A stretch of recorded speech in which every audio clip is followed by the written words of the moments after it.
Tom Murphy, and I'm from Pepperell, Mass. My family, Irish Catholic and French Canadian Catholic, but we weren't practicing. The only time I attended Mass was, you know, maybe during Christmas or during a funeral or a wedding. I did end up attending CCD, you know, catechism classes when I was 12 years old, and nothing against that group at the time, but it just didn't click. Something didn't click. So I had a lot of questions. Okay, God, who are you?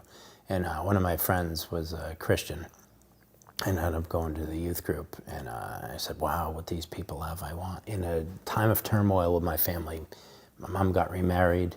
You know, my dad was dying. He did eventually pass away from cancer from Agent Orange. So again, I had a lot of questions, you know, and felt a void in my life. And I've come to hear the gospel. I've come to hear the love of Christ, and I said, there's something there. There really is. But always the question in my mind was, what is the church? There is, you know, the Baptist down the street, and the Methodist over there, and the Congregationalists over there, and the Catholics over there, and the Orthodox over here, and the Pentecostals over here.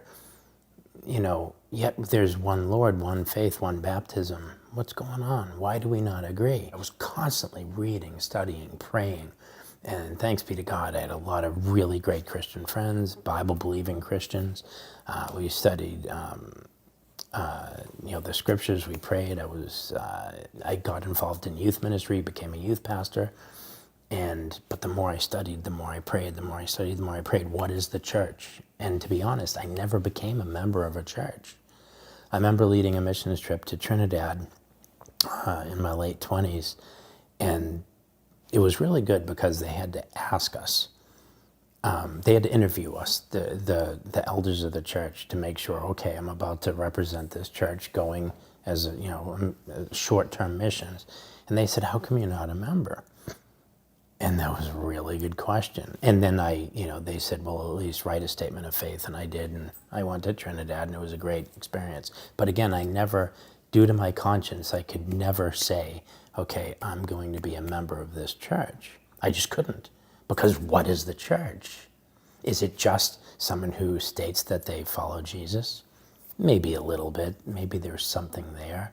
But what is the church? And Christ came and established a church. What does it look like? If you ever read the book, you heard of the book, More Than a Carpenter, Josh McDowell. Who else is there? There's Case for Christ, Lee Strobel. Phenomenal, really good apologetics in terms of Jesus. And one of the things I came to when I was in Germany in the military, you know, was Jesus really who he claimed to be? Because where I come from, them are fighting words.